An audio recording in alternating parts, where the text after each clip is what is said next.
You've heard about kings and castles, glittering courts and golden crowns, but forget all that. Real medieval life happened somewhere else entirely. Inside smoky, noisy, occasionally terrifying inns. This is where travelers ate, drank, slept, argued, gossiped, made deals, dodged thieves, and passed information faster than any royal messenger. Grab your cloak, keep one hand on your coin purse, and whatever you do, don't ask what's in the stew. Welcome to the Medieval Inn, the original hotel, bar, newsfeed, and chaos machine of the Middle Ages. Ready? Good. Because once you step through that crooked door, you belong to the road. The smell hits you like a handshake you didn't ask for. A thick fog of smoke and fat drifts from a pot so black it swallows candlelight. This isn't a recipe. It's a system. The house stew changes with luck and weather. Rabbit if traps were kind, squirrel if trees were busy, scraps of mutton if a drover paid in meat, and barley to stretch it for the evening crowd. Ask, what meat is this? And watch the innkeeper's face do math and theater at the same time. Some inns claim their stew had been bubbling for years, never emptied, only topped up. Everywhere? No. Did it feel true? Absolutely, because you could taste memory in the broth. Your bowl arrives with a trencher, a hard slab of yesterday's bread that pretends to be a plate and ends as your second course if your courage holds. Forks are rare, spoons appear and disappear, hands are universal. You sit at a long table packed with farmers, carters, pilgrims, friars, messengers, tinkers, two people who insist they're cousins, they're not, and a smiling stranger whose fingers are much too light. The conversation is a market. Prices, weather, tolls, rumors, and insults exchanging faster than coins. And always, always ale thick, warm, safer than most town wells. Along busy roads in some regions, hosts kept bread and ale ready by custom or regulation. Call it medieval open late, minus neon and napkins. The room is alive. Dice clap against wood. A minstrel arrives and sells a chorus for a bowl. The fire spits like it's laughing. Outside, the curfew bell tells the town, cover the fire, curb the noise, close the doors. Inside, the only thing that closes is someone's hand around their mug. Because when the last bowl empties, the tables turn into beds. Wood scrapes, straw sighs. The hall becomes a dormitory in the time it takes to say, mind the candle. Private rooms exist, but only for those who bleed silver. Everyone else earns a straw tick, a linen sack stuffed with straw, tossed on rope-laced frames or straight onto the floor. Sleep tight once meant tightening those ropes so your back wouldn't meet the planks by midnight. Sheets are rare birds. When they land, they don't migrate often.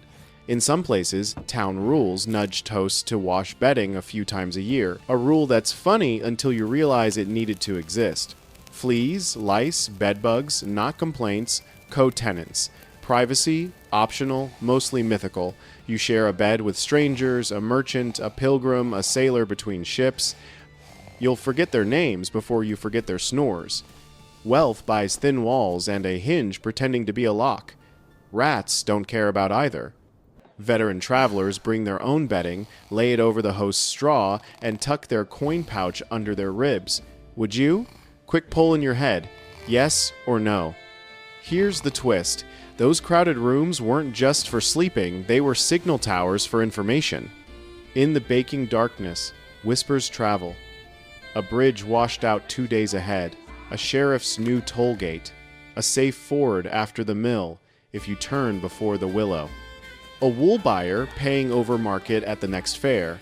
A pox rumored in the west. You fall asleep wrapped in a cloak and wrapped in 10 new plans. The inn is a network, and you're connected whether you like it or not.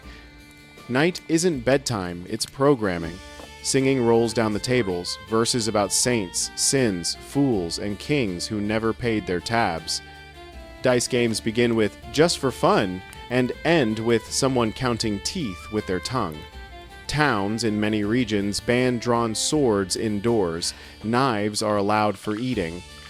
The line between eating and ending blurs with each refill. Innkeepers keep heavy staves within reach, half bouncer, half judge, half priest in a grease-stained apron. If you think this is chaotic, you're right. If you think it's unsafe, you're also right. If you think people would avoid it, wrong. Tomorrow's money and yesterday's news live here. Where else are you going to get both by firelight? Let's step behind the counter. The kitchen is smaller than you expect, louder than you want. A hearth dominates. Iron trammels, hooks, and pots nested like armor. A scullion scrapes trenchers. A cook skims fat with the speed of someone who has burned their hand too many times. Onion, smoke, meat, yeast, the perfume of survival. In some towns, the alewife, often a woman, runs the brewing with terrifying competence, mashing grain, boiling wort, cooling it in shallow tubs for the yeast to feast. Small beer for hydration, low alcohol, safe to drink, strong ale for profit and fights. Want to stay on her good side? Don't help with the mash paddle. Don't suggest putting rosemary in everything, and don't flirt with the yeast. The lighting is a lesson in economy. Candles cost, tallow smokes, beeswax glows like a saint, and costs like a sin. Many houses use rush lights, dried rush pith dipped in fat, cheap, quick, and perfectly designed to burn out at the worst moment of a story. Lamps and embers do the rest. Rooms are dim by design, enough to see your bowl, not enough to see who's eyeing your pouch. Question for you: could you function in that kind of darkness without checking a screen? Or would you drift into the watching hour, that quiet, alert midnight state humans slide into when the world is actually dark? Out back, the stable breathes like another creature. Inns along major roads live or die by the stable. Hayloft, stalls, tack hooks, steaming horses, a boy as fast as your coin is heavy. Good hosts warm a mash for a hard-ridden mare, brush dust from a pack horse, and watch the road through the open door. Stables are the inn's ears. Security begins with hoofbeats. If you've got money on your cart, the boy knows before you take your cloak off. Let's talk money. Coins clink from half the known world. A Flemish groat, a French denier, an English penny, their values argue even when people don't. Some hosts keep a small balance book and a trustworthy set of weights. Others trust their thumbs. Barter thrives. Firewood, a letter carried, a rumor worth real silver. On fair weeks, prices swell with the crowd. A pallet of straw costs what a bed did last Tuesday. On holy days, fish replaces fat in the pot, and the smell of onions makes the room feel religious in a different way. Rules? There are rules if by rules you mean threats with traditions. Pay or leave collateral. A cloak, a knife, a saddle, a dignity. No swords indoors. Fines hurt. Quiet after curfew. Exceptions exist for bribes and miracles. Don't steal from guests. Hosts sometimes offer a locked coffer for extra coin. Got a fever? In plague time, the door is shut and no one argues. Enforcement depends on the innkeeper's mood and the thickness of your purse. Justice is local and often wearing an apron. The greatest enemy isn't a thief, it's fire. A medieval inn is a tinderbox dressed as hospitality. Beams, straw, banners, ale-slicked tables, candlelight catching on a breath. Curfew couvre-feu. Cover the fire is a survival spell. The hearth gets banked at night like you tuck in a dangerous friend. Buckets sit by doorways with the grim optimism of people who hope the next fire is small. You never ignore the smell of smoke. Ever. Danger doesn't end at the threshold. Robbers watch inns, counting purses as easily as you count mugs. They follow, not pounce. The ambush happens where road bends into trees. Smart travelers leave in groups an hour before dawn, when thieves are sleepy and wolves prefer gossip. The road itself fights you mud that swallows boots, rain that turns fords into regrets, wind that steals heat and kindness. A bed, even a bad one, is a contract with tomorrow. So why keep coming back? Because inns provide something roads and barns can't: connection and coordination. Here, a farmer hears wool prices in towns he'll never see.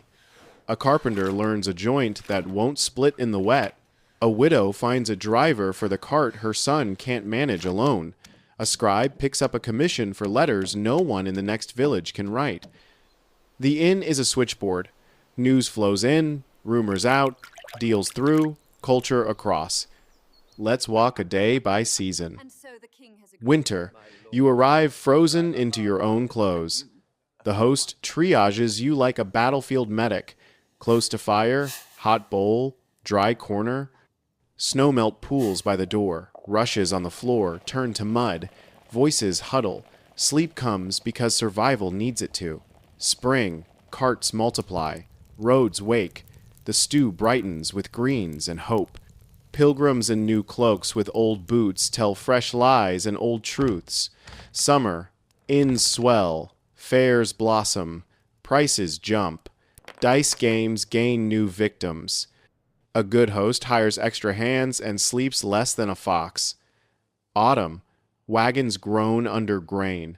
The pot is richest. Tempers are calmest for a week. Then rain returns and firewood becomes currency again. Zoom in to one night. Rain hammers the shutters like a persistent tax collector. The door bursts open, dragging wind and 3 travelers. The innkeeper's eyes do a dance. Boots, cloak, purse. He ladles stew, pours small beer, gestures to heat, dice roll. A ballad limps into the room. Someone boasts, someone listens, someone plans. The bell shouts curfew. The bar drops across the door. Benches slide aside. Straw blooms. Ropes are tightened.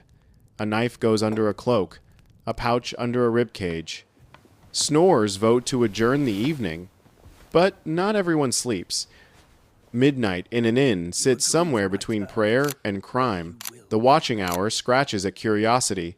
A merchant recounts coins by rushlight, stopping at every creek. A wagoner trips to the yard for the necessary and checks the weather with his face. A thief considers a pocket and decides against the innkeeper's stick. The dog by the hearth opens one eye, the eye that knows everything. The fire breathes like a tired thing. The rain forgets how to stop. Dawn starts with a bird that thinks volume is virtue. Bells join. The inn exhales. Straw gets rolled. Benches reappear. Breakfast is functional bread. Ale, maybe a ladle of barley porridge that tastes like discipline. Accusations meet deflections. Coins clink. Oaths mutter. A small convoy forms by accident. 3 strangers decide to be less alone. The door opens, the weather negotiates, and the road takes them as payment. Now the staff. Many inns are family operations. A host who can smile and snarl in the same sentence, a wife who runs the books and the brew with the precision of a quartermaster, a daughter who can spot a cut purse from behind, a stable boy who knows which horse is worth more than its rider, a scullion with burns and speed, sometimes a guard who sleeps across a doorway because that's cheaper than a lock.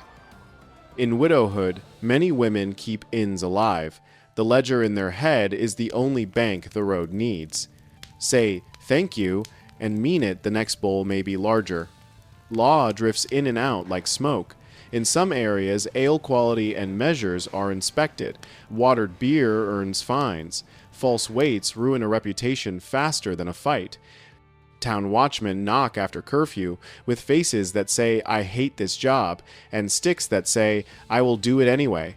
The host is liable for some things and immune from others, depending on the century and the town charter. The only constant is that rules exist because someone broke them yesterday. The floor is a history lesson. Reeds and rushes thrown down to soak up life. Sometimes herbs for smell and superstition, mint for pests, rosemary for dreams that behave themselves. Mud grinds into everything. Boots stamp seasons into the boards. If the inn lasts long enough, the floor becomes a book you can't read but can definitely smell. Entertainment is a profession here. Minstrels sell news as songs, turning last year's scandal into this year's chorus. Jugglers juggle. Storytellers stretch truth like dough. and a jester's job is to risk a joke the host can't. Gambling loves dice because dice love greed. Board games appear, 2 tables scratched with lines, tokens moved with bluffs. If you lose, you learn. If you win, you pay for the next round anyway. Inns near pilgrimage routes turn into museums of faith. Badges pinned to cloaks, scallop shells from far coasts, a relic rumor traveling faster than facts. Those houses feed simpler on fast days. Fish if the river is generous, lentils if the purse isn't. Try telling a hungry, wet pilgrim that stew must wait for tomorrow. Watch charity unfold in bread. Food safety is a modern phrase for an ancient decision. Hosts sniff meat like a judge. Some throw it out, some gamble. Pickled goods, smoked strips, hard cheese with opinions all play defense against time. A good pot is a covenant. Heat meets hunger halfway. If you've ever eaten something questionable because you were colder than your standards, you understand. Let's not pretend everything is uniform. Practices vary by region and century. Laws in one city, shrugs in another. Clean sheets at a cathedral town. What sheet? In a roadside hut. Some houses become famous for honesty, some for the exact opposite. But the pattern repeats. A pot that never seems empty, a bench that's always full, a bed that's always too small, a door that bars late, a fire that frightens everyone equally. The inn is rough, risky, and non-optional. Even language remembers. Inn, innkeeper, hostess, hostel, hospital cousins that grew up in the same noisy house. Hospitality meant heat and bread and space by the fire before it meant pillow menus. Remove those 3 and you don't have a civilization, you have a map with blank spots. One more scene. The fair's in town. Prices hurl themselves uphill. The host hires a cousin who is definitely not a cousin. A money changer sets up near the door and counts faster than you blink. A peddler sings his wares. A clerk writes 2 contracts at once and spills ale on both. The stable becomes a parliament of hooves. The kitchen mutters oats and onions. A wealthy trader tries the private chamber. The wall shares his secrets with the hall anyway. A thief decides this is the wrong house to be brave in. A storm threatens. Laughter refuses. Night falls. The inn does what it always does. It survives, and it helps everyone else do the same. So, what was it like to stay at a medieval inn? Messy, loud, risky, necessary. A place where road dust turned into stories, strangers into allies or problems, and dinner into gossip, into business, into history. A thin door separated safety from the night, and luck did overtime. The inn was the beating, bargaining, burping heart of travel. Take away crowns and castles and you still have a Middle Ages because you still have this: a pot, a bench, a bed, a bell, and a room full of people trying to reach tomorrow together. Your turn. Would you eat the mystery stew? Would you trade privacy for warmth? Would you share a bed with strangers to get one more day down the road? Drop your answer in the comments. That conversation is exactly what kept medieval travelers talking 800 years ago.